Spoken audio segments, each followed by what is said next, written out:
আপনি যখন ব্রাহ্মণবাড়িয়ার থেকে শেখ হাসিনা সড়ক দিয়া বিজয়নগরের দিকে আইবেন অথবা বিজয়নগর থেকে শেখ হাসিনা সড়ক দিয়া ব্রাহ্মণবাড়িয়ার দিকে যাইবেন, তো বিজয়নগর থেকে যাওয়ার পরে লইস্কা বরাবর আসলেই এখানে সুন্দর একটা বট গাছ দেখবেন, আর এইরকম সুন্দর একটা চায়ের দোকান দেখবেন, আর পাশেই সুন্দর মনোরম পরিবেশের এই যে লইস্কা বিলটা আছে।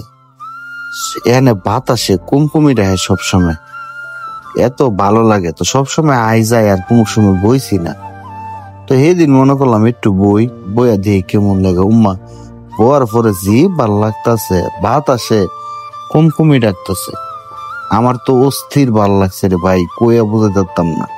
আইতে যেতে যারা এখানে বইছেন, বইয়া এক কাপ রং চা হাইছেন বা দুধ চা হাইছেন, আপনারা কইতে পারেন যে এই জায়গাটা কেমন লাগে।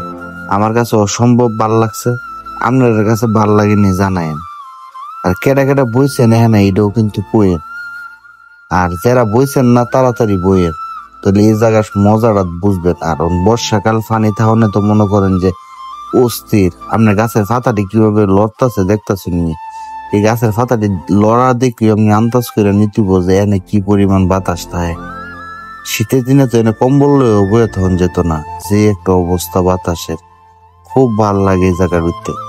আইতে যেতে যখন গাড়ি চালে একটু ক্লান্ত হয়ে যাবেন গিয়া, এখানে একটু মনে করুন যে লেপটাটা বই ভাই দেখবেন সেই ভালো লাগবো। সাথে এক কাপ চাওয়া হয়ে গেল আর এই বাতাসটা হয়ে গেল।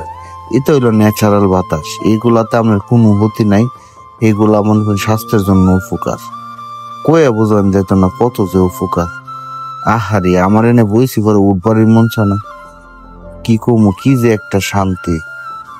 আমাদের এই বিজয়নগরটা প্রকৃতির এক সুন্দর নীলাভ, কয়ে বোঝান যেত না। মানে আপনি বইলে বুঝবেন, আমি ছিললে আপনি বুঝতে পারতাম না।